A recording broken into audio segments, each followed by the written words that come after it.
Starting off here at 6 with some breaking news. Chaos in Kenosha for a third straight night. A teenage boy from Illinois suspected of shooting and killing two protesters who were there demanding justice for Jacob Blake, the man shot by Kenosha police. Good evening, everyone. We have team coverage beginning with WGN's Mike Lowe live at the Kenosha County Courthouse. Mike?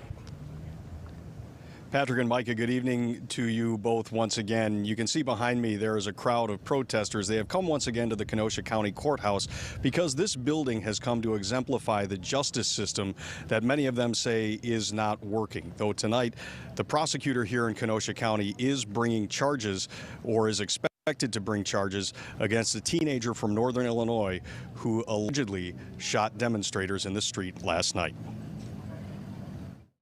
A 17-year-old individual from Antioch, Illinois, was involved in the use of firearms to resolve whatever conflict was in place. The result of it was two people are dead. Authorities announced the arrest of 17-year-old Kyle Rittenhouse of Antioch, Illinois, in connection with the fatal shooting of two people, a 26-year-old from Silver Lake and a 36-year-old from Kenosha. A 26-year-old from West Allis was also injured during the chaotic confrontation last night.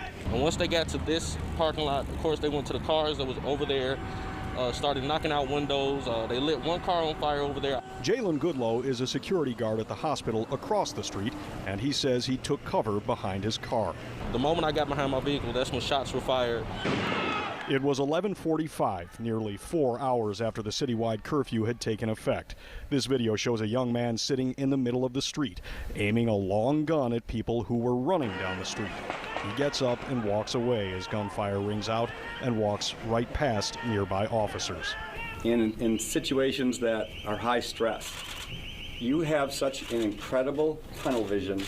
You have no idea what's outside right here if you're looking right here.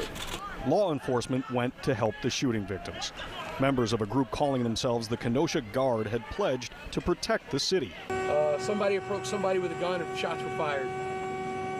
And unfortunately, we got two people who were shot, possibly a third. Activists say the armed people are acting as an accelerant. Armed militia are now coming to these protests, which is almost similar to putting gasoline on an already burning situation. Kenosha Police Chief Daniel Miskinis was pressed repeatedly, but did not condemn the armed citizens as dangerous.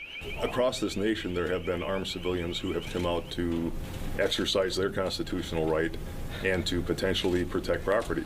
As the city struggles to maintain order, Kenosha County Sheriff David Beth said he's been asked to deputize armed citizens. And I'm like, oh, hell no. And what happened last night, and I think Chief Miskinis is going to talk about it, was probably the perfect reason why I wouldn't.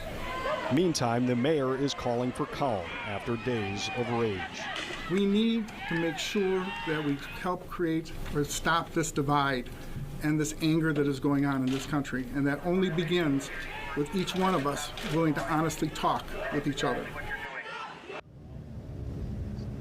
And Rittenhouse, the alleged shooter from Antioch, is expected to face first-degree intentional homicide charges.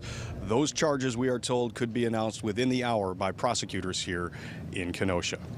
Reporting live this evening in Kenosha, Mike Lowe, WGN News.